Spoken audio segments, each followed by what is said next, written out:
7. So we got in 6:30 over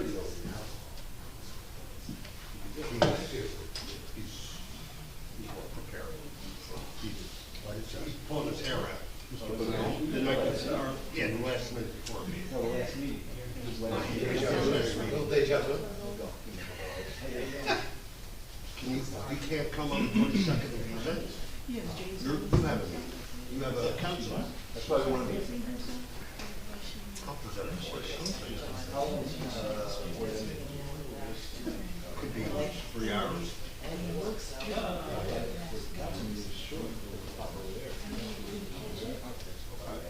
That's the other.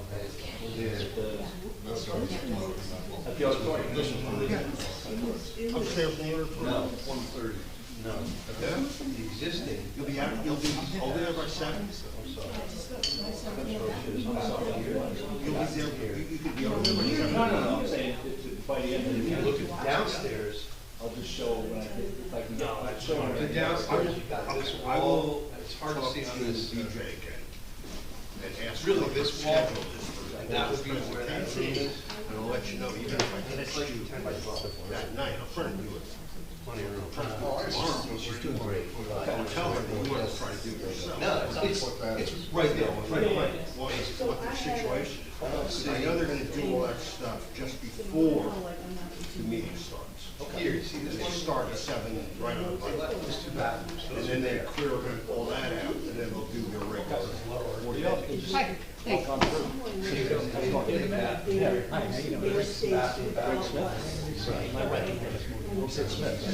Okay, would you move? Okay. Where I go. We're about on Ocean Park. Okay. Yeah. Yes, good point. Yeah.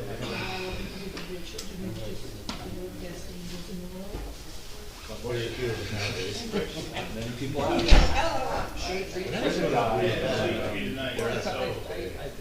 She's not Oh, good. Hi, how are you? There's a guy a block behind you on Newark. I do this every day. Well, no, this was a very small house. If you go there now, it's in the process of being the green one. I mean, he like tripled the size of the place. It was a small place. This is yeah, I knew, actually, it was a funny story. His name was Walter Younghouse, that's the guy's name. He was a contractor. He renovated the first house I bought in Milltown, New Jersey. And I hadn't seen him in 40 years. And I saw his name and I said, yeah, Walter Younghouse. So I knocked on his door. And it was just 40 years later. Went from young contractor to retired dude. But it was a small place. He had bought it a few years ago. And he knew up and out. I know. He really did a nice job. I mean, I didn't see it. The outside was like, it's not the road by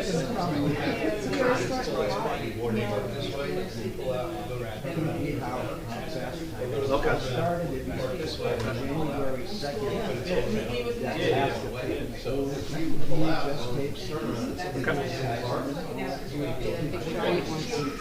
Oh, yeah. Tim said he lives. This was the sixties. Yeah. I know how she talked to us. I know how she talked to us. Yeah, they did a beautiful job. Yeah. Right through the roof. Right. Yeah, crazy. So we just usually just fresh, people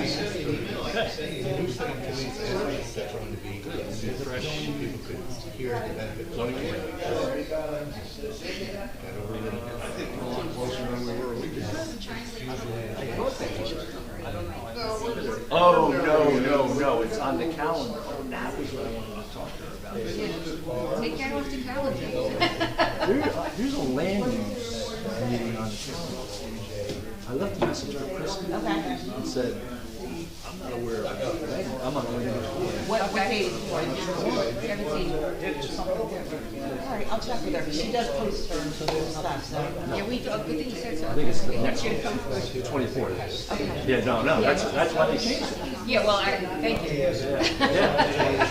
I know she noticed Mary's number. Yeah, but it's 20, I'm pretty sure it's 24th. Yeah, right, yeah. Okay, so it's next week then. Yeah. Okay, that's good. Maybe You you ready? guys want to get started. Have fun. Sometimes I like it, you know, family dinner on TV. All right, it's 6:30. We're gonna start, folks. We'll look up tomorrow.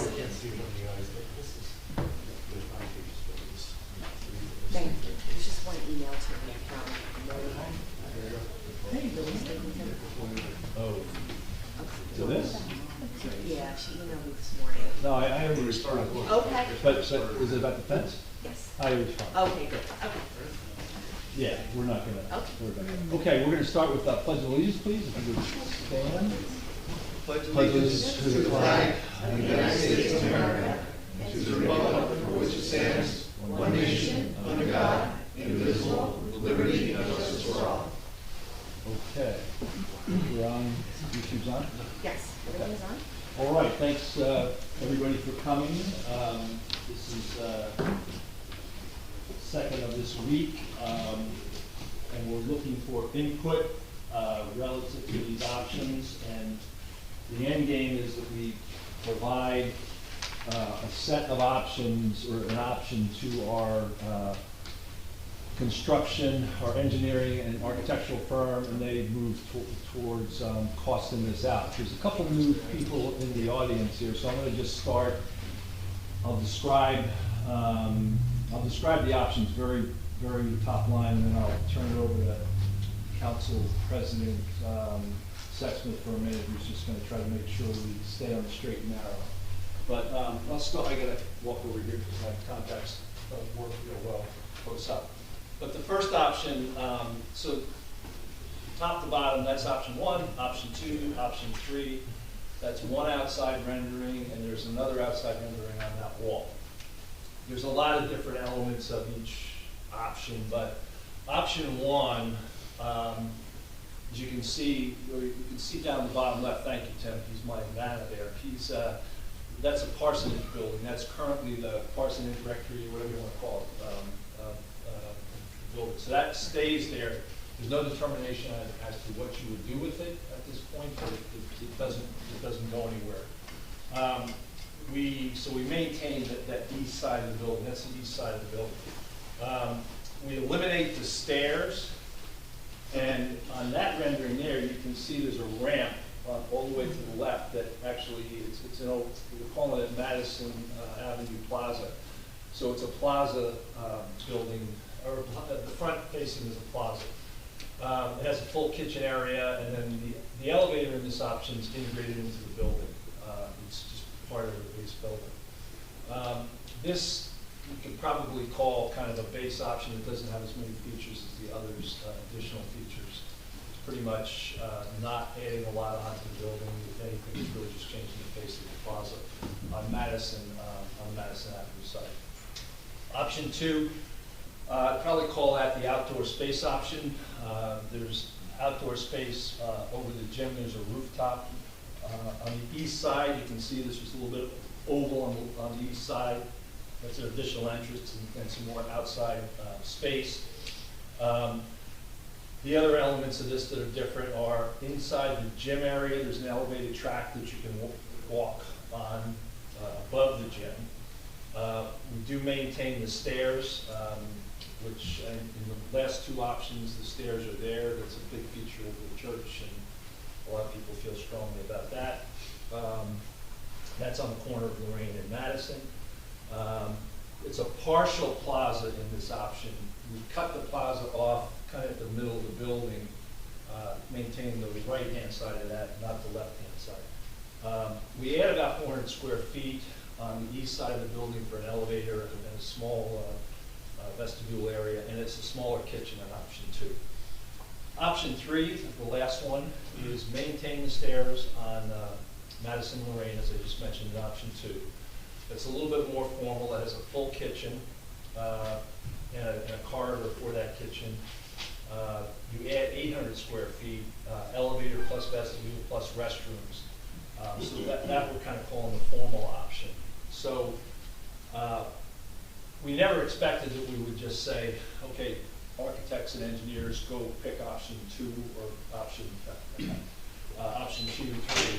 We always thought, and the architects and engineers said, you can mix and match, but just tell us what it is.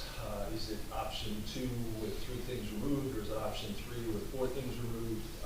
Just tell us what it is. So that's an overview of the options.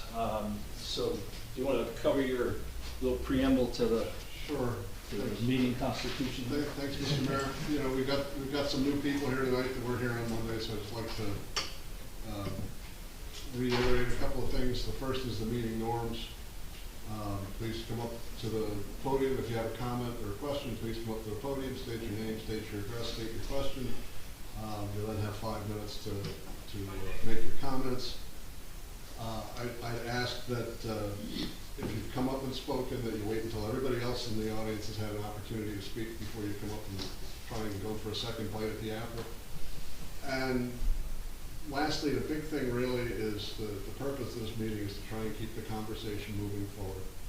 We don't need to rehash all the reasons of how we got here, why it took so long to get here, any of those things. It's just really like to keep it concentrated on the design, questions about the design, things you'd like to see in the design, things you don't want to see in the design, stuff like that. Okay? Yeah, and just maybe I'll build just one other point, and you may have made it, Tim, but I just want to build on it, is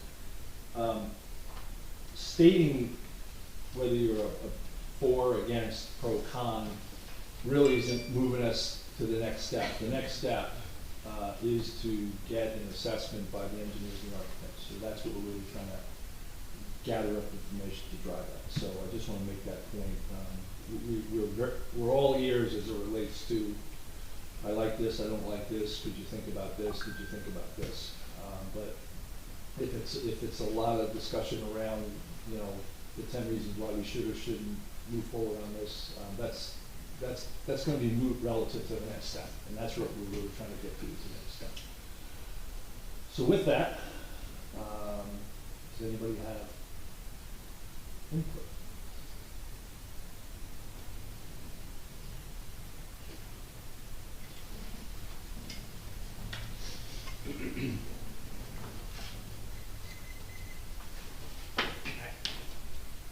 Tony Miranda, 504 Newark Avenue.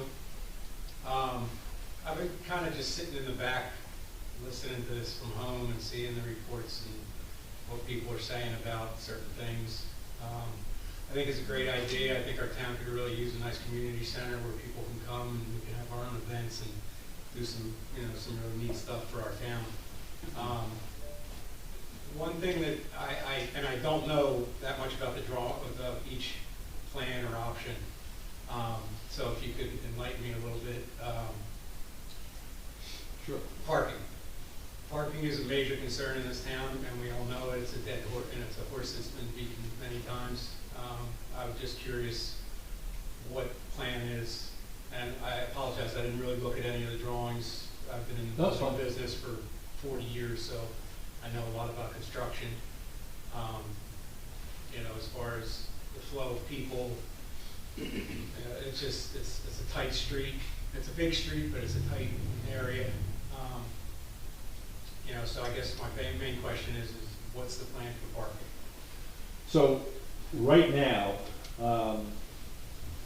these 3 renderings don't, there was a view at one point in time that you could remove the gym here and create some parking back here.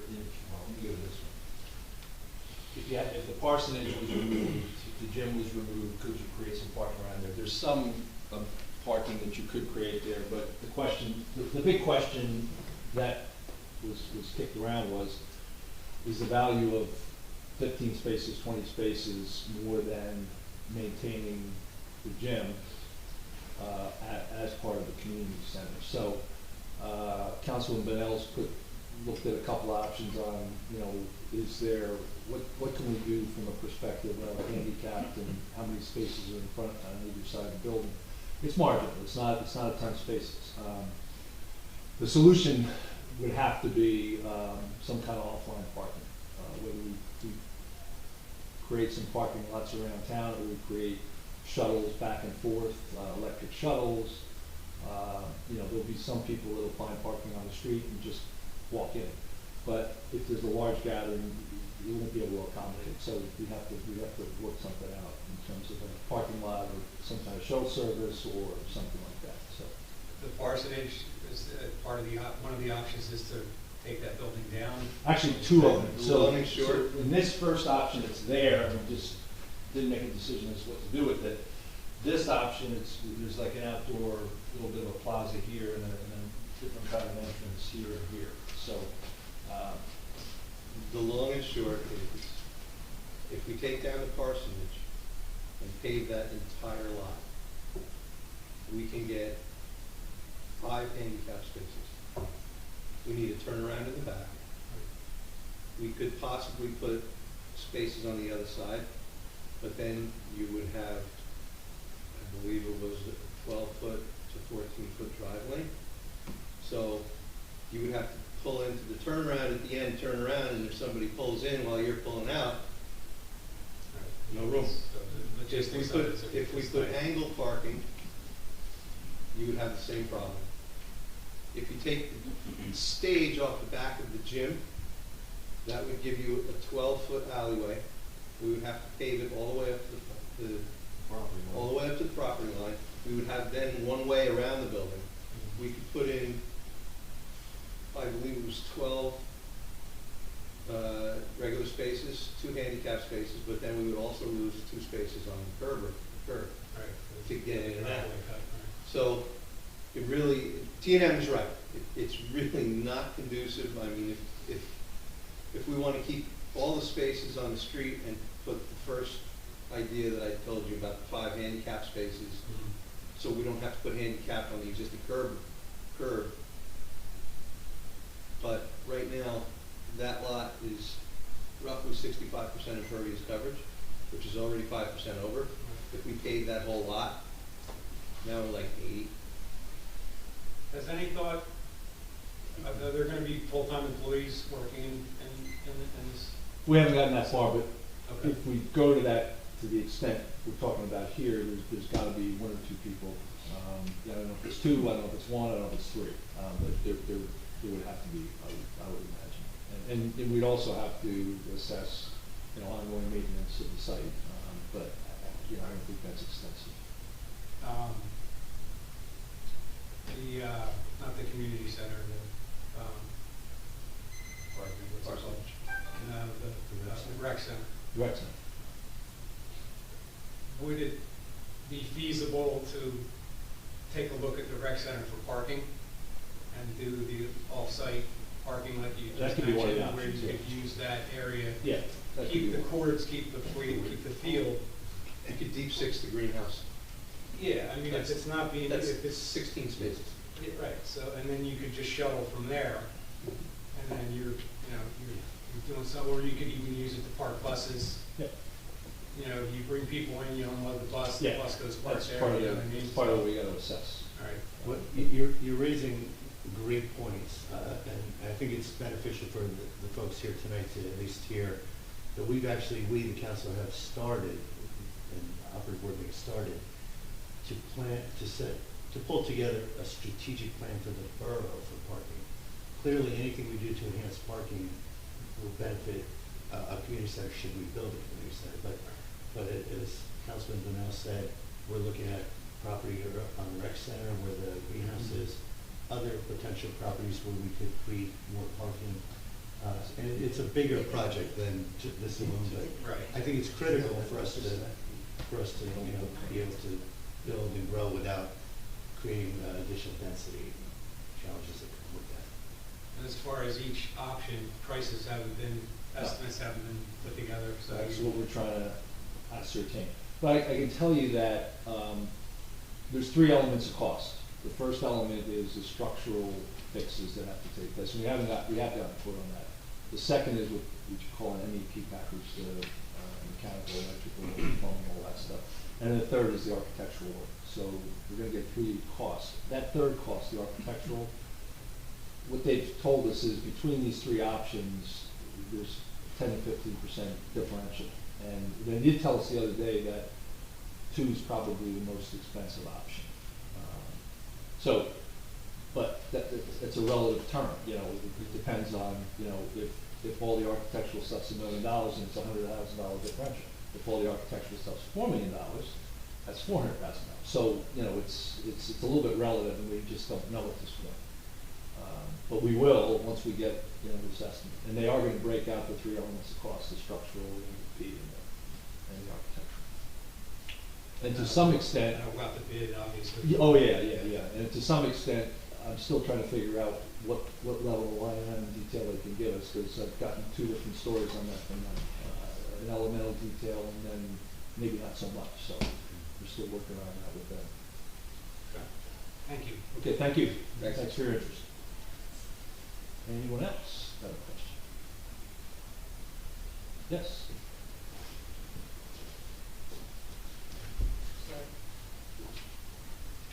With W312 Brindley, thank you for the plans. I did find a scale in here, but it's not accurate, just so you know. And that's my fault, because I No, it's shrunk- not yours because, yeah. I shrunk them And to I fit on couldn't the- tell with my ruler, so I think it doesn't make a difference. I'll make a deal with you. I'll give you all these renderings. No. You'll take them home tomorrow. No, they need As to, long- I want the measurements on them. That's- Well, no, the measure, well, the scale is on here, so you could, Oh, yeah. you can mess with it. Forget that. As long as you bring it back. Spend 2 days doing this, yeah. I would like to see family bathrooms instead of individual bathrooms, because I think now the code is you have to have a changing table in every bathroom, male and female, so what's the point? And I don't believe that this extra large kitchen that's in, which, Three. that's going to the front, Yeah, for One three. and three. I think it's more cost effective if you run all your water lines and everything in the same area, so I think it should be where it is on. Plumbing tree. Yeah, on option 2. And that kitchen is 20 by 24, we're not like gourmet. If people are gonna have functions, they're gonna cater. They're gonna bring it in and the warming pantry. It'll be a warming. Well, why would we have 2 then? We don't, No, it says warming pantry, I know, we don't need to do the absolute. you know, and Moving, The the plumbing kitchen has a spot already, and moving it anywhere else. but that plumbing is Doesn't how make old? How old is that plumbing in that kitchen? The plumbing would have to be, 100 years old. yeah, the plumbing would So, have to be redone. it's but clay. It's been updated, it's not 100 years old, but it's probably 50 years old. The service coming into the building It's in the front. facilitates the area where the kitchen is now. And if we move it to the middle of the building, we have to run additional pipe instead of just replacing the pipe. But we're still running pipe for the bathrooms. There's bathrooms at every level, right? All right, that's one point. And, all right, I still think the gym should come down. Regulation, it's not even regulation, close to it, not even close to it. And we have a lot of meeting rooms. Do we really need all of these meeting rooms? Are we making one like a weight room, which, you know, designated weight room, an arts and craft room with a sink in it, kind of thing? I mean, it could evolve to that. And Yes, your well- point's well taken, because when you really sit down and stare at it, there are a lot of meeting rooms, but I think there's a lot of utility that we could sit, when we do a detailed design versus just overall Right. requirements, you can get to that. But I think going forward, I think we need to hear that other people. Yeah, you know, absolutely, And, absolutely. getting rid of the steps in the front on the corner, they're like crumbling. Well, they'd have to redo them. They would have to redo them. But what purpose? One door doesn't even work, and the other door is not an original door. And we're gonna have to face it, if we're gonna go forward with this, we're gonna lose some of the elements that people are thinking are so beautiful here, because we're bringing the levels all to 3 instead of 8. So a lot of that gorgeous woodwork that you see online isn't gonna be there anymore. So it can be incorporated somewhere else in the building, Yeah. but just like the steps, maybe make that the handicap ramp. Just a ramp, not steps and a ramp. You don't need both coming up to go into the front. And we have to have, I think all the bathrooms have to be handicap accessible. Yes. and I suggest that with family bathrooms, we put in little parties. Well, it's what I think. I've been to a lot of places that have them, and they're good, and the coat rooms need to be bigger. And one more thing, I wrote down so much stuff here, but, in the basement, where we have the entrance from Madison, Yep. why do we have to have that entrance? Are We you- don't, do we? The lower entrance. Oh, on the other side? They need to actually level Here. the No, ground. this one. The one that comes from the side? The one that comes, the one that's there right now. that The comes- top, It's the there top now. right corner. Right, I know. No, Is down it, here. do we have to have all these, because it's a security reason later. And inside on option 2, there's no access to a bathroom. No, yeah, I agree with you, that's a bad design. Okay. Option two. And we should make one designated area just for children. For what? You know, you're gonna have children functions Oh, there. children. So I would think that instead of in the kids' room on the 3rd floor, which is going upstairs, it's not really so good for kids, going downstairs into the basement would be a better option for them. Okay, Thank you. very good, thank you. You can pick up the diagrams at the end of the meeting. Okay, maybe I'll take a phone. You want? Nancy. Yeah.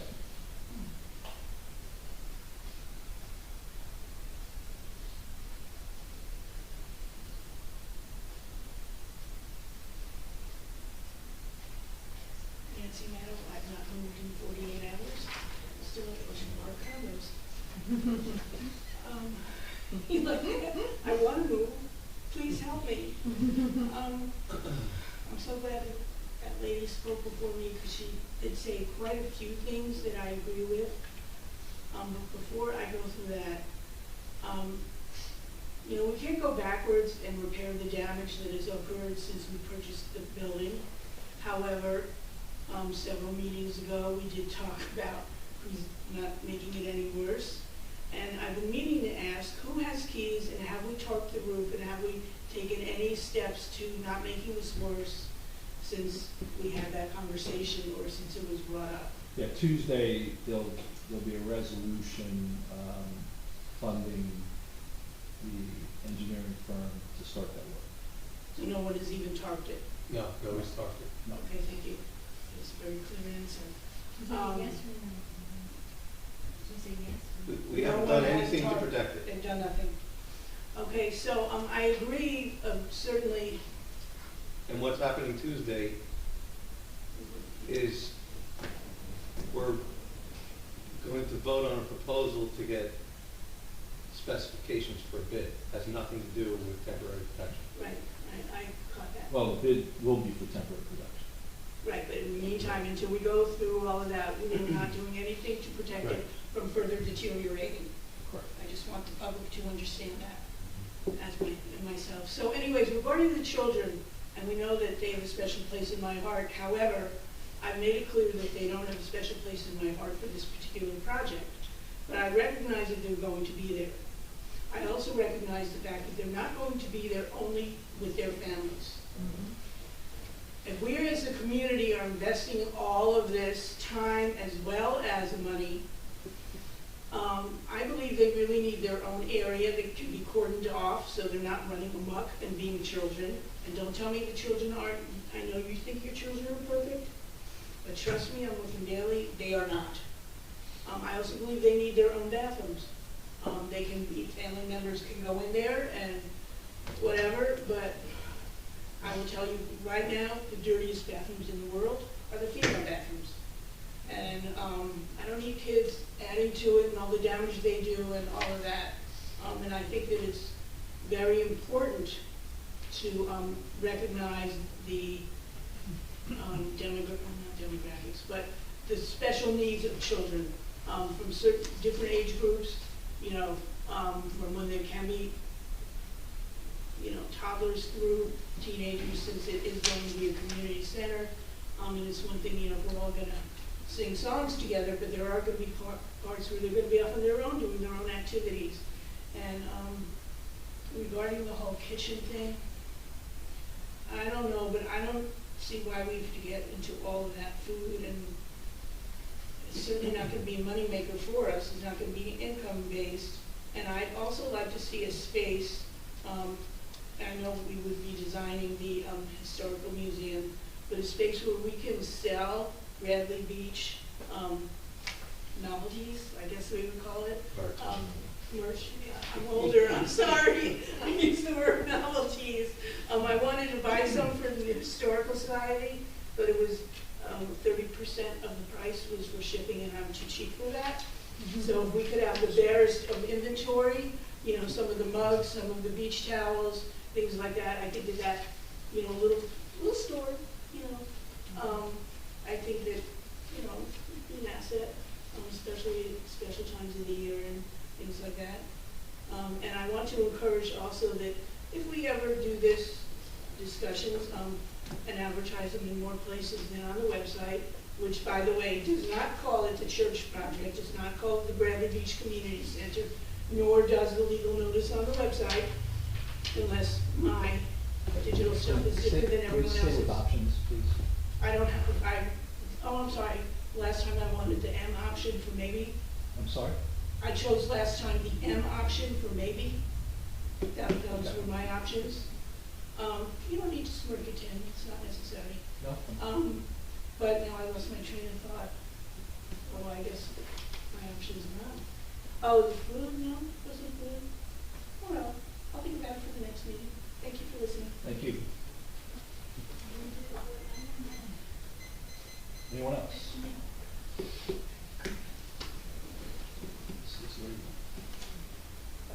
How are you? Hello, my name is Jean Lange, I live in Park Place.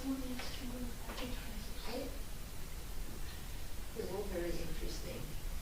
We don't need a rooftop, people can walk outside, but that's all right. My problem is, Meals on Wheels, are they gonna come there, or are they gonna stay where they are, or are they gonna, because I don't know how you would transport, because I used to do Meals on Wheels. Yeah, we haven't gotten that far, but we're not gonna eliminate You're not? Meals on Wheels. I mean, Yeah, because you feed 60 Right, people, you know, absolutely. in the 5 yeah, towns, we're not, so they that would not be an option, in any option, that we would accommodate that somehow. And now, And just to give you a little more of a response, the mayor's absolutely right. We have not made a decision. That's why you're all here tonight, to help inform us. But each of us are doing our own thing, trying to understand what we like, what we hear from the residents. right. And I'll volunteer for your benefit that the option that I'm getting more comfortable with actually includes improved access to the kitchen from the Madison Avenue side, specifically for Meals on Wheels. So it is being considered. I just want you to be aware. And now, as you can see, excuse my voice, that I am a senior. And the seniors, we're pretty healthy at the moment. I mean, we pick up a good mobility. I don't know if any at the moment who are walkers. But in the meantime, the rec center, that's a long walk. No, I'm working on something right now. I was with Rebecca today. We're working on that option that you folks select. Oh, good. But I That would can't be say very good. that we were there yet, so I don't wanna say that's the option. That's fine, But I'm working okay, on it. that's what I was gonna say, because, then you've got the same with parking, you know, 'cause you can get a few people together, but, you know, Yep. it's, okay, and that's about it. Oh, and I have another question, would you, Yep. the stained glass windows, Yep. they're gonna stay? Yep. The front, I've looked at the building, because I like to walk, and, but the front entrance, that's Madison? That's Mayor? Madison. That's nice. So is this is Madison. That's They're Madison just, they've just made that, just a rendering, that building part of it is really not. anything but just- Okay, oh, I do see. Yeah, so what they're just trying to Right. show you is what they're doing here and down. So the main entrance then would be Madison, On the east side, would be LaReine. off the radius. Do you want me to? That'd be this area. Oh, okay. All right. Well, it is interesting. Okay, thank you for your time. Okay, thank you.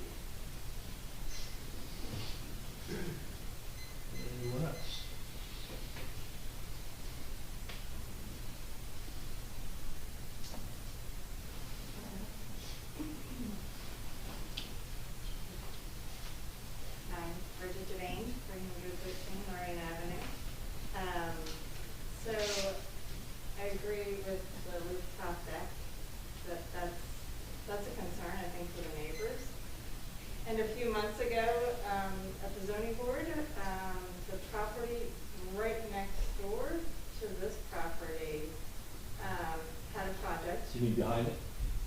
South. The one just to the south On on Madison. Madison. Oh, yeah. And there were, very many people concerned in the neighborhood, that didn't want a second-story balcony. Yep. So if the neighborhood's concerned about a balcony, having a rooftop deck,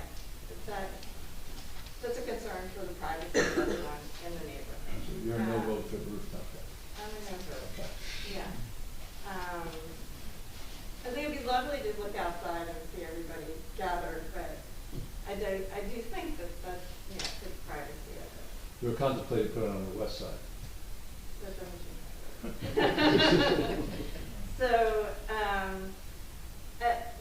the renderings of the Madison side are lovely, but I think it does change the aesthetics of the property drastically, and I do think on the Madison side, having a traffic flow that heavy on the Madison side, I think puts a great strain on the Madison Avenue section of the neighborhood. The LaReine Avenue side, that is where the traffic flow was when it was a functioning church. That's the primary area. People primarily parked on LaReine Avenue.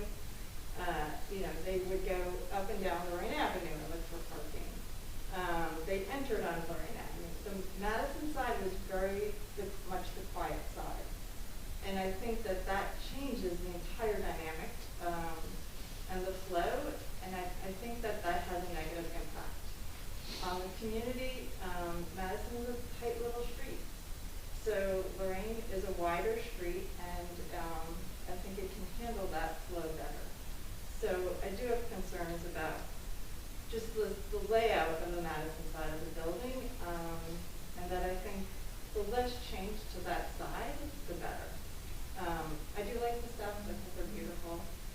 I understand that they're not functioning, but I don't see that they need to leave. And I think the less we do to the outside, the better. So I'm for a minimalist approach to this.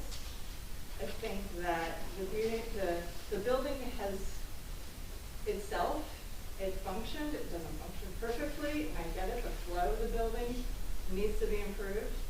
I think the stairwell, there's just something that's, it's not really a functioning stairwell, the hidden stairwell, I don't even know what we're calling it, but it's kind of like a fun stairwell for kids, right? Those are the kinds of features in a place like that, the kids are gonna use it. The rest of the folks are not gonna use it because you're like, there are times when I've gone up and down that stairwell and I've been like, I don't know where I am right now.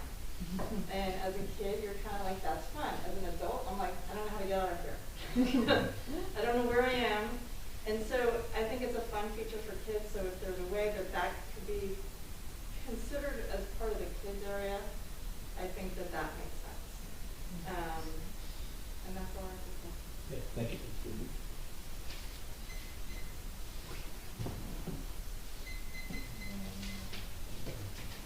Very, very short. I don't understand, I haven't been in, I'm sorry, 404 New Hampton Avenue, Lauren Egbert. I've never had the opportunity, other than once going in the sanctuary years ago, to really see the inside of the building. So I don't know that I understand all the implications of the changing the 8 different levels to 3 different levels. When I heard a whole bunch of gorgeous woodwork had to come out to do it, I kind of, that sounded painful. So the architects. If you just give me one. Well, I just want to clarify something. The architects have said that to the extent they can save woodwork and replace it and reuse it, they're going to do that. So, Thank you, Mary. Yeah. The thing that I'm thinking is that I don't know how much usable space you get from that, compared to cost and history and all of that, because I just don't know the answer to that. Do you know what I mean? Like I don't know how much I have no way of knowing, because I don't know how it's configured now, how much changing all those levels to make it 3 gains. So, I just like that to be carefully considered, and whether it's necessary and worthwhile. Okay, thank you. Thank you. But one of the main reasons on the 8 levels was ADA compliance number 1 and 2 airflow, just trying to maximize. So that's at least what the architects and engineers told us. Okay, anyone else? If nobody's going, they will.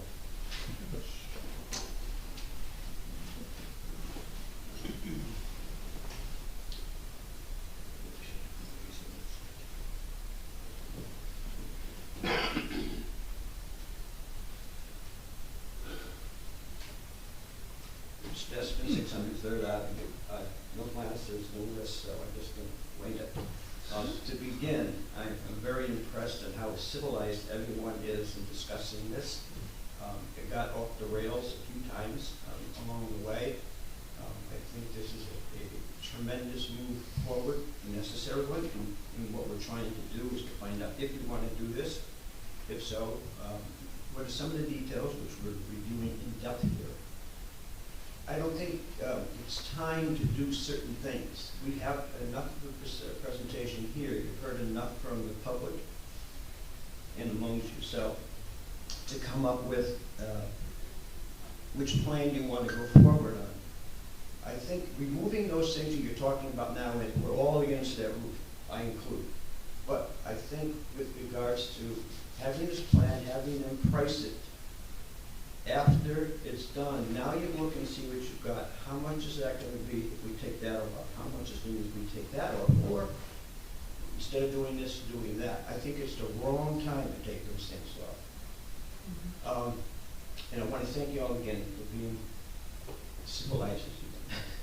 Randy, I'd like to hear from you. Could you pass by those numbers that you told us the other day, the ones about if it costs this much at this interest rate, and how it's going to impact us and all that? Oh, I don't have that committed to Oh, memory, but put you on the spot. I believe that a $5 million bond for 30 years was like $7.75 a month for an average household. And the high end was a $10 million bond for 20 years, and that was like $22 a month. Okay, these are just real rough numbers. And I No, those were. No, I mean, as far as Yeah. those big numbers you're basing, the big number that you're basing the thing. Mhm. Yeah. So, thank you for that. Thank you again. Point of clarification on that. The original bond ordinance is for 40 years for the 1.3 million. Is there any reason why we wouldn't be able to get another 40 year? We could. I was just throwing them out there for people to get a barometer. You know, if somebody comes to you and says, this is going to cost $10 million, it seems a lot more daunting than when you go, okay, let's boil this down and see what it's going to cost per month. Really? So if we went to 40 years, Paul, we're looking at a couple of cups of coffee a month.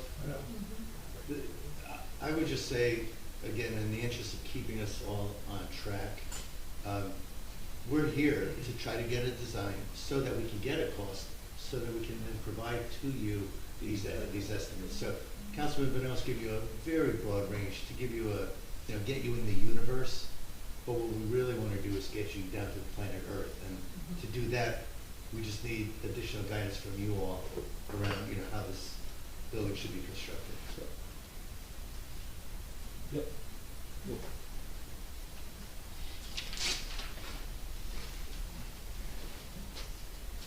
Paul Nishakin, 411.5 LaReine Avenue.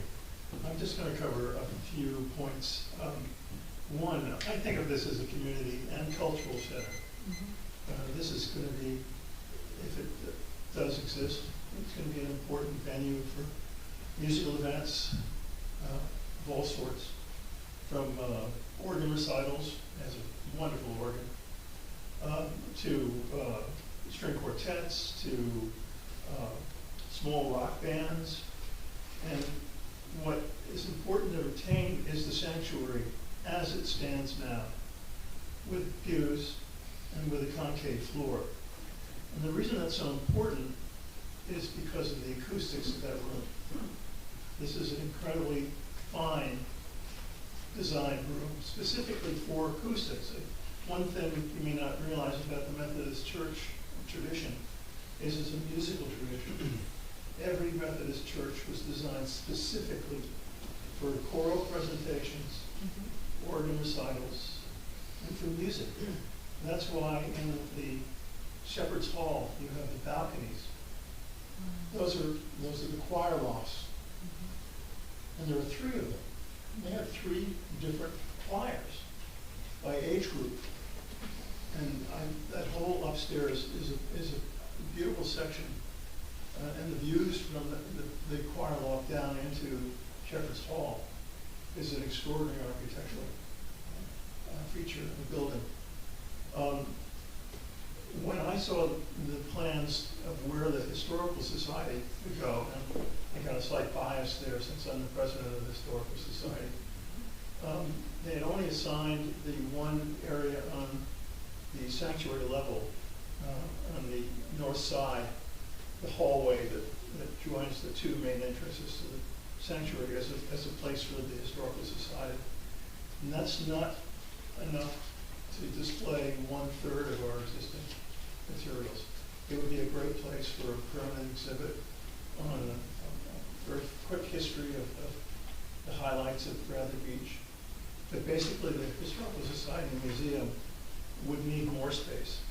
And I would suggest that that whole choir loft area on the 2nd floor be space for rotating exhibits. And certainly we have enough in our collection to actually cover all the walls in the Shepherd Hall, which I don't think we want to do. But we would definitely want to have all sorts of historic photographs framed around on various walls. We would also need a large storage area, which right now we're packed to the gills. We can't even accept any more donations because we don't have room to put them. So these are all things that I don't think were really studied enough. The spaces, the meeting rooms on the lower level seem like a hodgepodge to me in almost all the designs. Also, there are mysterious areas designated as crawl space. I have no idea why we would want crawl space on the lower level. If we're going to work on it, it should all be available for rooms. I would suggest that, in fact, an open plan for those rooms would be a starting point, flex space, that as we determine the needs of the community, that space can be divided. It can be divided by either sliding walls, temporary walls, or easily constructed walls to separate off areas. But in the beginning, just clear out the space and make it a large, usable, multi-use space. Right now, there's going to have to be a lot of cleanup down there because you've got a really messed up old furnace room that takes up a lot of room. There's a lot of where they probably used to store coal and things like that. That stuff all has to be cleaned out anyway. So it should be cleaned out, but it should be left as an open space to start with. I could go on, but I think that's enough for now. I'm hoping that the Monday nights, some of the features that were discussed on Monday night are repeated tonight, so that those of you who are new might hear what was discussed. If you haven't had a chance to look at the hour and 34-minute video of that meeting, you should. There were only 12 people at that meeting, apparently. And I won't comment on that. Thank you. Anyone else? Yep.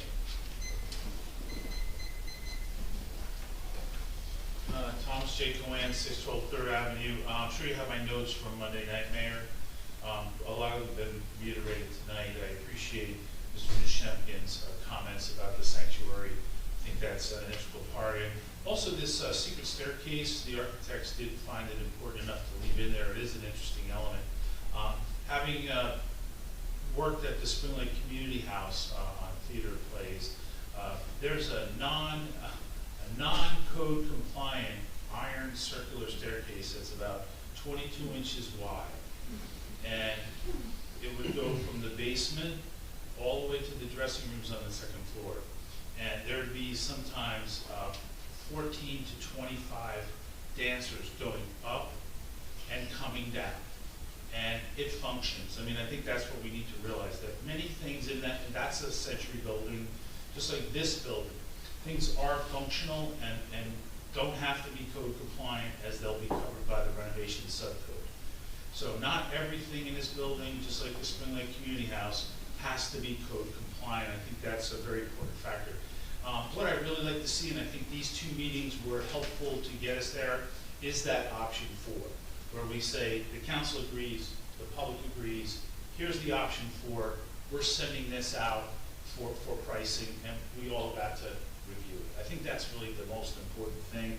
A lot of these things are all doable depending on your bankroll.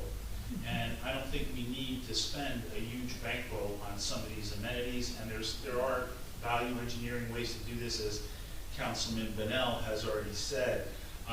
It's just sad to me that we really are at a good point, and I appreciate it there, but it's 714 days after we purchased it. I mean, no private company would allow their asset to deteriorate in 714 days.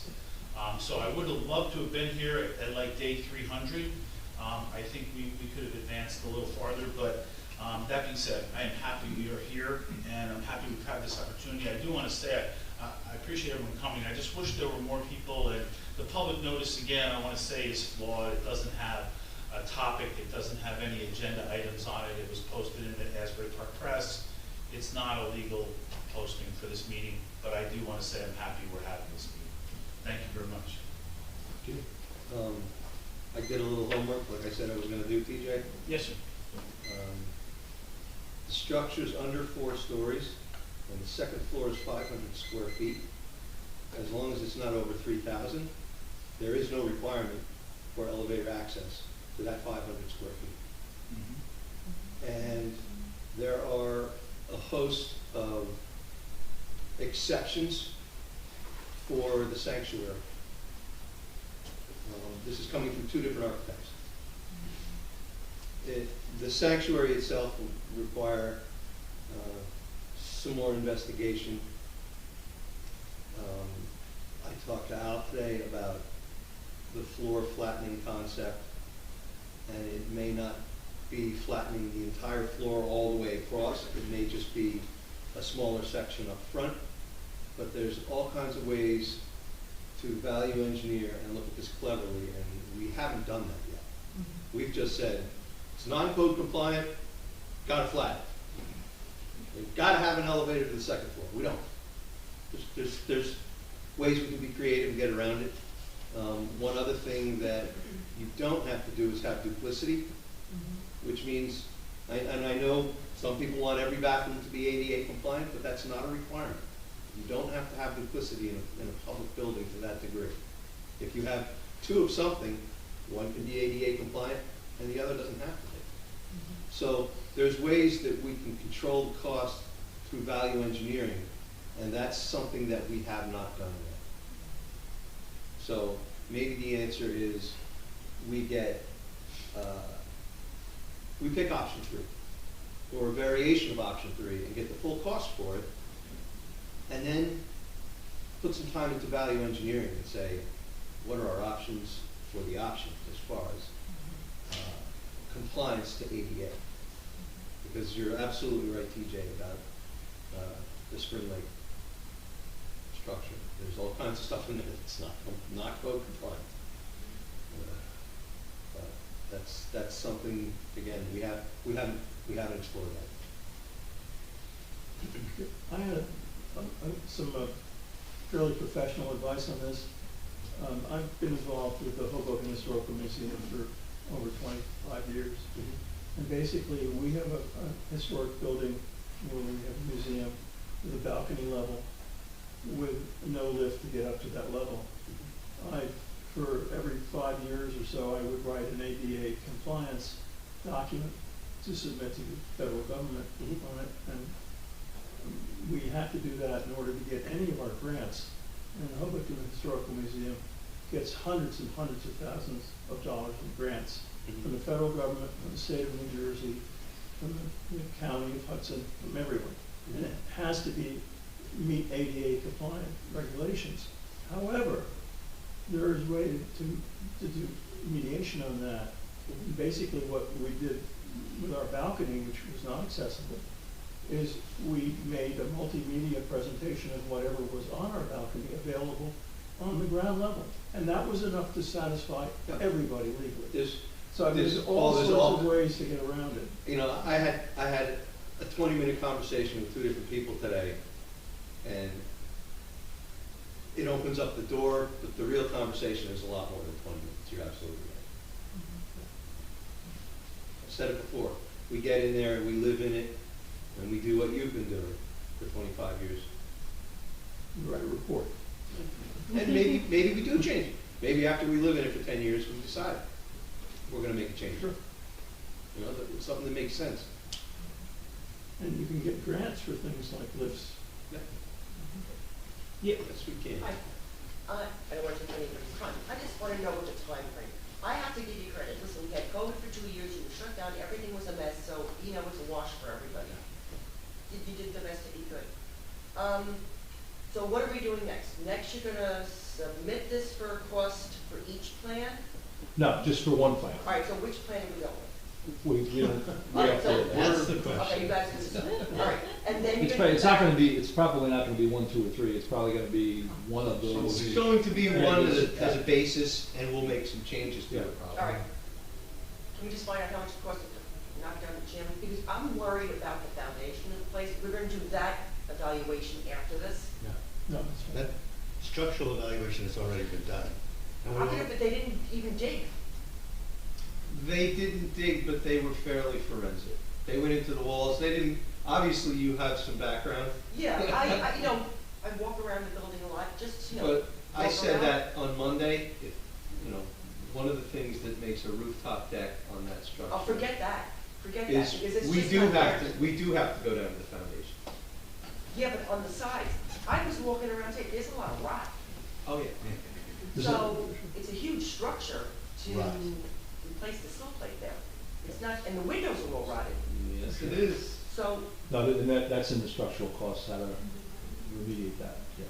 okay, and could we put pea gravel down instead of like asphalt or cement for a driveway or a parking lot? Why not? Not for handicap. Well, you take 3 handicap spaces and then the rest pea gravel.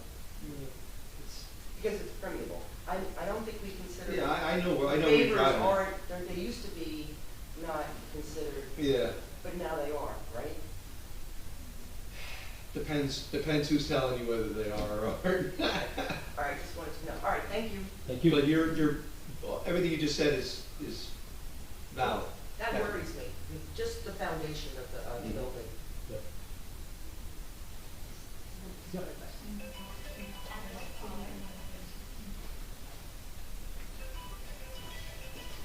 Mr. Mayor, Eric, I have that one email to read it. I already responded, it was a question of text. Oh, okay. Yeah, I got it, I closed. We've been pen pals, Mia Tassia or McCabe. Just real quick, I took just another look at, I guess, on our website and our social media, and we have, as far as like some of the wording and the description of what we're doing, I think if we could just take another look at the website. It does mention legal notice, and it does mention 319 LaReine, and our Instagram has, you know, the town meeting notice with a picture of the church, but I think there's, we all know who it is, but I think it would just be a little clearer if we just reword it and put the possibility of creating the Methodist Church at 319 LaReine Avenue into a cultural and community center, just to add that part, because I think a lot of people don't know what that is. So, Absolutely. that's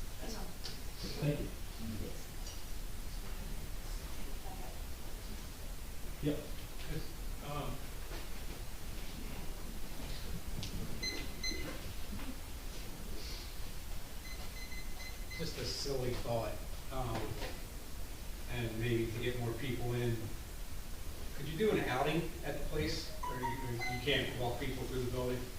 There's a 3D, really interesting deal on the website that actually, I don't know if they did with the drone or what, but it shows the inside of the building. The problem with it is that it's a current state, so it's, you know, you have to imagine what it could be, but at least gives you a sense of the inside of the building. It's not safe. That wasn't me. I had some spicy food for dinner, but.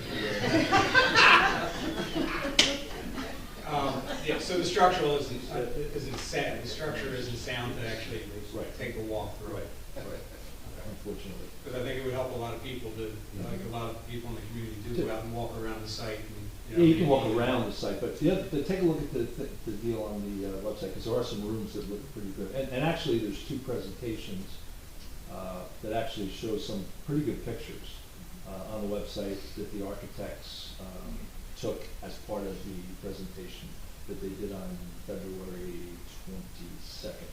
They'll actually show pictures of the different rooms. There's some old pictures on Facebook that a resident put together that shows what it could look like after we restore it, back to what it was. And there's quite a few pictures. And it's really cool.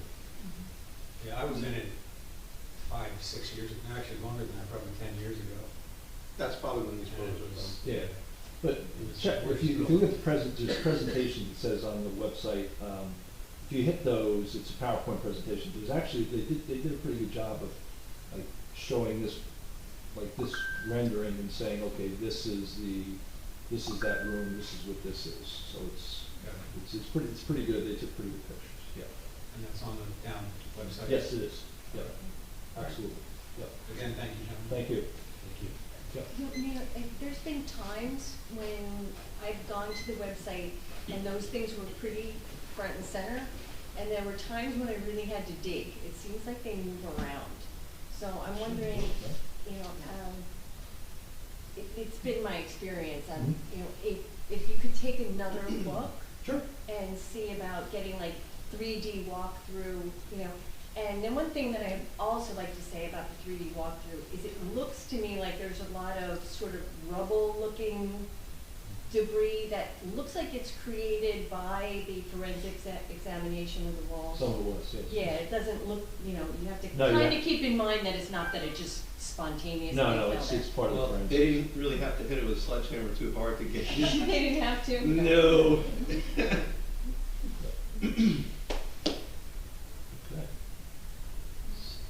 Yes. Yeah, what I forgot to say before was, you know, you've gotten all our input, which gives you something to go with. This isn't even 10% of the community.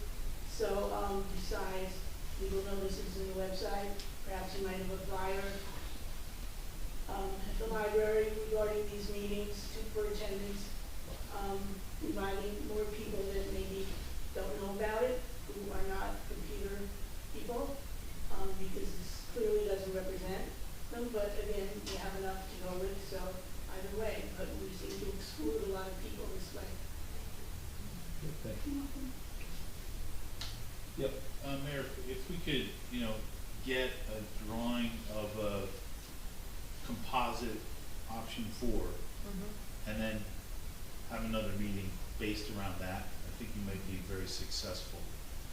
And I don't think it would take that long for the architects to take the council's notes, your notes, and notes from the public to just create this option 4 and have another public meeting more well noticed, possibly at the firehouse, that would just have everyone review option 4 as a composite created by the council, the mayor, and the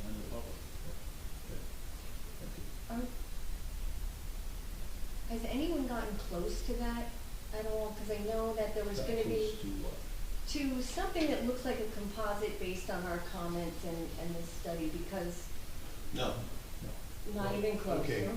I'm sorry. I think. Shouldn't take long. So now let me share that one person has come close, but I don't volunteer this, and I'm not going to share it publicly. But because it's very rough, and it's funny, you guys are using similar language to what I actually use. I call it a composite. So, ladies and gentlemen, just so you're aware, in an effort to understand how the pieces fit, you want an entrance area, you have to give up a bathroom. You want X, you have to take out a closet. You know, there's moving parts, obviously, and I am not an architect, and that's why I would never share my little draft with all of you for fear of starting a forest fire. But the concept of doing a composite, I would love to see the council try to undertake that. My very simple effort was literally cutting and pasting, brought me back to kindergarten. I photocopied the rooms. I said, I like these elevators, cut them and put it on the existing, print. I moved a lot of things around. A lot of what you've all talked about today, I've done. I would like to think the council could make an effort to do that. I think the challenge to what Mr. Cohen just raised is we're on a pretty tight timeline, and the challenge might be we come together, maybe we could create a rough composite. And I'm calling it rough because none of this is sanctioned by an architect. But then to re-engage the public again with another set of meetings, I think blows up our timeline. I think that's the biggest problem. Yeah, that's a challenge. It's a challenge. But remember, what we're not doing. The town, Ms. Meadow, just for the record, I didn't want to make it sound like we're just imposing an artificial timeline. I think the hope, I'll speak for me, but I think the hope of the council overall is that we could bring this to a referendum in November. So to do that, we pretty much have to be done by August. Yeah, August. So it's not an artificial time. Now let me be clear. We make decisions over the next week or so around the design we'd like our experts to cost. And whether we have a chairlift, or whether we have an elevator, or whether we have I don't think we're gonna have a rooftop deck. I haven't heard one person say they want a rooftop deck. But to the extent there are other features that we need to debate, I think, we've all talked one-on-one enough to, I think, have a shared understanding that we're just trying to get to something that is reasonable, that where the majority of the public would agree with it. No one's gonna agree with every single, even if we did a composite, no one's gonna agree with every little feature in that composite. But if we get something reasonable and get that priced, and if we're told a dollar amount, whatever, I don't even wanna say a number for fear it'll end up in the newspaper. We did have a reporter here earlier, I don't know if Sydney still is. But if we get a number that you all have given us input on, we do a design, then we bring it to the amortization tables that Councilman Donnell's referenced, and we can start to talk from a referendum standpoint. We can start to talk about, is it $5 a month, $15 a month, $35 a month, whatever. I don't even want anyone to leave here with a number in their head because we don't know. That's why we're doing this tonight, just to get us to one composite sketch. Now, whether we do it, Mr. Cohen, or whether the architect does it, as long as we give them enough guidance, they'll come back to us with one more composite. Yeah. Well, I mean, my point is, this is all CAD already. They have it in the computer. Yeah. You give them your notes and your overlays. This is 2 architects for 5 days and you're done. And now you have the composite and we 5 see- hours. Well, I'm being really liberal. But, Yes, I mean, you are. it's all in the computer already. I mean, it shouldn't be, we'll lose 5 days and, we're never gonna get 100 on the test, but if we get a 93, we still get an A. And that's really what I'm shooting for, so. I think, I hope we're discussing semantics at this point, that if we define 15 criteria that we don't, I'm making this up, but let's say we all agree, the council agrees after hearing the public's input, and to your point, Ms. Meadow, we've had 2% of the public weighing here, which is unfortunate. It would have been nice to have a much larger percentage. But the folks over here Monday and the folks over here tonight, I'm hearing very consistent messages, and people did give us a little show of hands on Monday night, for a number of you I know were here, on certain design elements I had specifically requested feedback on. But if we get that list of 15 design elements we like, don't want this, do want that, there's only so many ways you can squeeze those 15 elements into one building. So I say semantics in that we might not need a composite, even if it does take only 5 hours. if we just say, do these 15 things.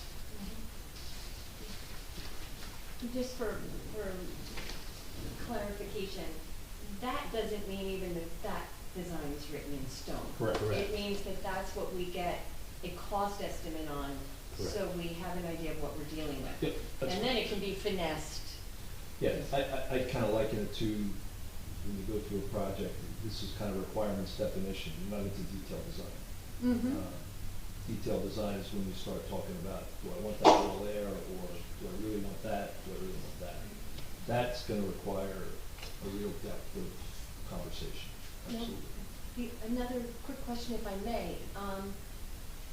When this building, hopefully, the process that I would like to see go really fast is the let's make this building sound enough that we don't deteriorate it further.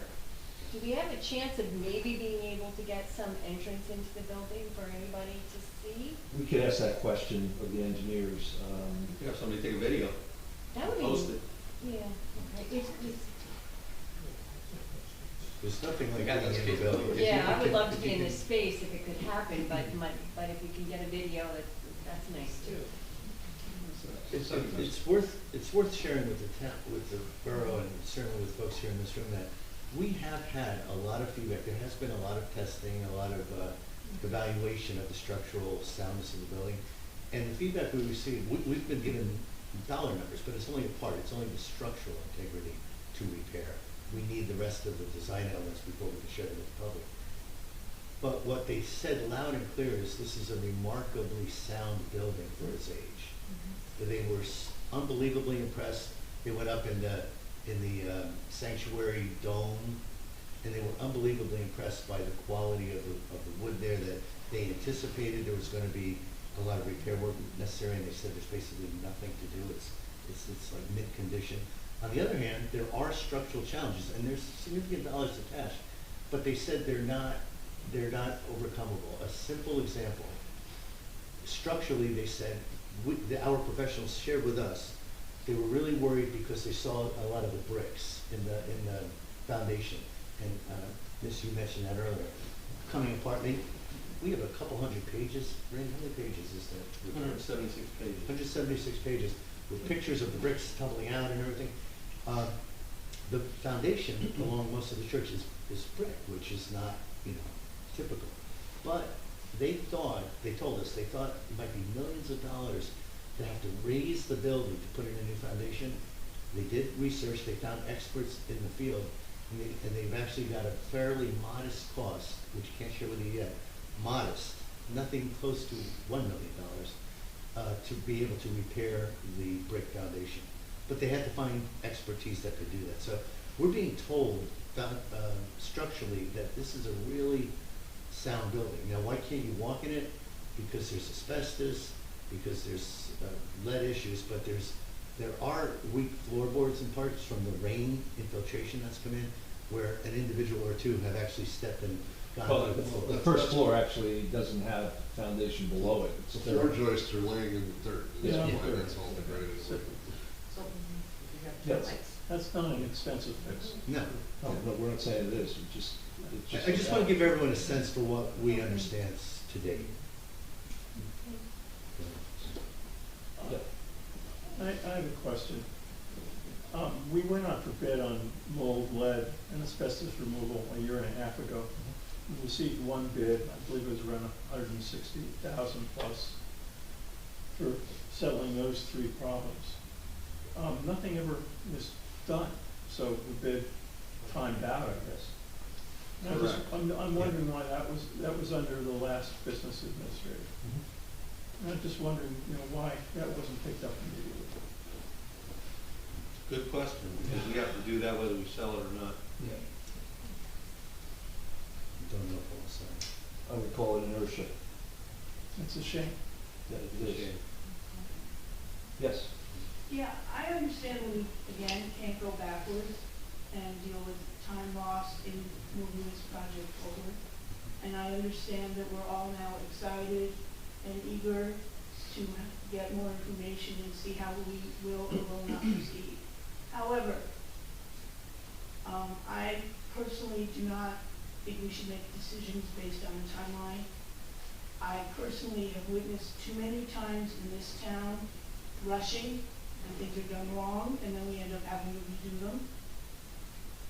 I'm not sure about this next statement, but I think one can always have a special election with a referendum. Again, it's nice to have a time thinking of where we're going, but I would urge the council to not lock themselves into anything like that and to go forward with trying to get this done properly the first time. That's what I'm saying. Yep. Does a referendum include all property owners or just the residents of the town? You have to be Because the registered. residents of the town aren't really the property owners. So You have to be a registered voter. there's two. But people own down Yeah. here, and you should have So to say let me- also, but they don't Yeah. live in the town. Yeah, so let me address that. So we thought about that, and what we have started a conversation on and are actually getting, we've started to talk to a professional about this, is to get a very tight survey in the context of control, meaning block, lot, this house, this is your survey, you fill it out, you send it in, so that we have there's approximately 2,000 properties in town that if there were 2,000 owners, I'm being theoretical here, there would be 2,000 documents that go out with control numbers, you would get back, It's 2,000. well, you'd love to get 1,000 back. Right. If you get 1,000 back, you've had a hell You're of a doing well. success. But if you advertise it well, if you provide resources to explain the survey, if you know, so it's not just gonna be mailing something out, it's gotta be a very comprehensive process. Our view of that is try to do that, start the process now, complete it sometime, I'm not sure when. And that would be, that would foreshadow a referendum. So now you've gotten data from owners, to your point, and in November, you can't, Right. vote's a vote. If you're a registered voter, you vote, or you don't. You know, that's the way referendums go. So it is a little bit of a dichotomy, yes. Just curious, because I tried to look it up and I couldn't find it anywhere. Sure. How many students do we have in the school? We got 250-ish How many permanent residents do we have living in town? permanent well, It should be the about- census is 4,182. 4,200. That's 21? 4,200. Yes. I'm sorry? Well, It was 21, the 21 21. census. The most recent census. The most well, recent. the because I 2020 couldn't find census it. It was, old. Yeah. it was 4,182 people. That's very good. Good number, right tonight. 4182. I was hoping for 4,200. We missed it by 18. Yeah, it really didn't change 10 years. It was pretty flat. What did change pretty significantly was our profile in the context of diversity. We went from about 9% Latino population to, I'm going to say it's 16, 17%. So over It's funny, 800. we were just saying that's the opposite today. Yeah, I Huh? didn't notice that. You know, we walk all the time. Yeah, yeah. And it's when the weather gets better. People- Well, I'm just telling you what this report says. Yeah, yeah. Yeah, good. Would that survey be bilingual, considering that factor? I'm sorry, say it again. Bilingual. Would the survey be, would Yeah, be yeah, we offered? have to file, yeah, absolutely. And it would be residents, meaning tenants as well as. Residents, yep. Anybody who lives here, anybody who owns here. But Ultimately- you could own and have a resident. Yeah, well, That's like 2 votes for one thing. No, it's gonna be one per. That's why we're hiring a professional. That's right. Yes. Because I don't know how to do that. No, you've gotta really shape that down. Right. Yes. Yeah. Yes.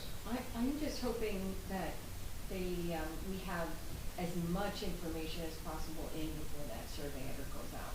That's the Have the intent. most informed, you know, and a lot of information we can get out.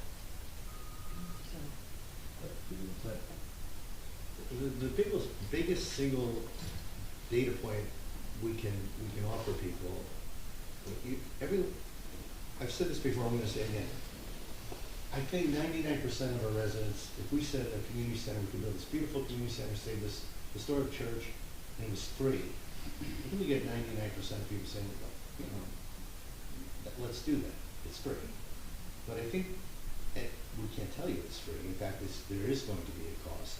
And that, I think, is the single most important data point we can give you. Give you that cost, kind of a gross cost, what it would be in terms of taxes, offset perhaps by grant funding and anticipated dollars and contributions from the community, might be a number half of what Councilman Glenell said. I don't know. But I think those are the data points you need, you as our community, to make an ultimate decision. If I could just put a caveat on that, I have also heard the question, what is a community center? What is a community and cultural center? What would you do there? What would you have that we don't already have? And we do also have this structure that all of us recognize is glorious when you go in, and that it's the only thing like this, the only really significant building that we have and what it could do. But I think that people also need to be educated on what uses it would allow, what that building is like on the inside, because in true Methodist fashion, they didn't show off on the outside, they kept the beauty on the inside. You know, there's other things to get, Abraham Lincoln said, with public sentiment, you can accomplish anything. Without it, you can accomplish almost nothing. So I think there's a little more than the number that needs to be really well. Numbers just a piece of it, absolutely. Education. Yeah, my point was numbers the critical piece. Oh, yes. And you start there, Yeah, because because then then you have all then the. that would be the first question out of the gate is, how can we make a decision without a number? Right. I have to address her also, that a lot of people, my neighbors, they don't care. They just want their garbage delivered and what's that's what. And that's what I want, their purpose. They won't go out of their houses, do you know what I mean? Yep. They won't use it, no matter, and some of them, we have people, neighbors who own the house, but they only come on weekends or whatever. And you see, what are their needs? And like what are the needs of the majority of people that we're serving? Absolutely. And that's what the survey hopefully will get out. Well, that's a very good thing. Yeah. But it should go to each home. Yep. Which would you go into? Good. Absolutely. Very good. I think- Okay. Thank you. Yep. From what you said, when I look at the old Neptune High School and Spring Lakes Center, that was all donations. And one person who did the whole thing. So the community had some say, but they didn't necessarily have to fund it.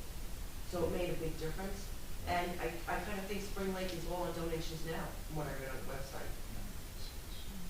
If I could clarify that, I graduated in the Spring Lake Community House from HW School in 1971, and the paint chips on the ceiling were as big as those recess lights. The building was in literal disrepair. I did multiple plays there, and the footlights would flicker as we danced because it was mountain tube wiring. Or because you were very heavy. Or not a good dancer. I weighed 107 then. But it was in very bad disrepair. And then it was donated to the town by Mayor O.H. Brown, and they built it in honor of the veterans from World War I. And the town let it depreciate out. And in the 70s, we started to do plays there for recreation. Then it turned into multi-generational plays. Then it turned into theater workshops. And it became a wonderful place. But a group of trustees got together and they set out to raise money. And they did it piece by piece. They got grants. They just got some grants for COVID to fix the tile roof. They're putting in kitchens in. But the town gives them very little money. And the trustees that I've spoken with said this is a very unique situation because we can raise our money through our 501c3s and donations and naming opportunities and grants, but also we have the town. So it is a heavy lift, but having the support of the town, and one item they just mentioned was insurance. they pay a ton of money. I don't want to misspeak the number, but it's a big number for insurance for liability, and we would be covered under the JIF. He said that's a huge advantage. So, you know, Spring Lake has no parking. It's been there, and it's generated a lot of interest and a lot of great things. As Mr. Nishemkin said, you know, there's a gallery upstairs in the Brown Room that changes artists on a regular basis. The theater raises money. They'll have a Downton Abbey dinner. And I was there, and the bidding to have a Downton Abbey dinner where 12 of your friends will dress in Downton Abbey costumes and be costumed by the people from the theater, and then they cater out the meal. It bid up to over $3,500, and then another guy said, well, if you'll do two, I'll take one also. And they had two of them. I mean, these are the fundraising opportunities that they've done there. The building is now impeccable, but in 1971 it was a little bit better than this one, but not a lot. TJ, is there mechanisms by, like, if the town goes out to bond for the money that we need, that can be offset by private donations and down the road and grants? We don't have to use all the bond. We can Okay. pass a bond Mm-hmm. and use it till we get to a point. Because I think once we know that this is gonna be a reality, it is when we can really get grants and things like that going, no? The bond allows us to spend a certain amount of money. Mm-hmm. Doesn't mean we have to spend it all. And in fact, there's funding that can be made available, whether it be by the county, state, federal, that can be made available annually, but it's capped. Perhaps one of the things I was looking at was that it caps at $250,000, but you can apply in multiple years. And if you're granted those dollars multiple years, the point is you need to be doing the construction phase over time. Okay. If you do it all at once, you get 1 year, but if you do it in three phases, let's say, you could get 3 years potentially. That's something to think about. That was open space. Yeah. Okay.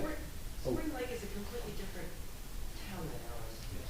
And they don't even have overnight parking in the street. I mean, it's something different. People have driveways. It is a nice theater, but that's two theaters that are right next to us. So really, in actuality, what other theater group would access this one? They're not like knocking down doors to get, groups going, both of them. Yeah, and I think we're getting into have or not have, right? No, I'm just like saying, Right. I think we have to just think about what we're going to use the building for, not necessarily later. We're good. Okay, we appreciate everybody's time Thank you. once again, and have a good night. Rutgers is on at 9 o'clock if you want to watch some NCAA basketball.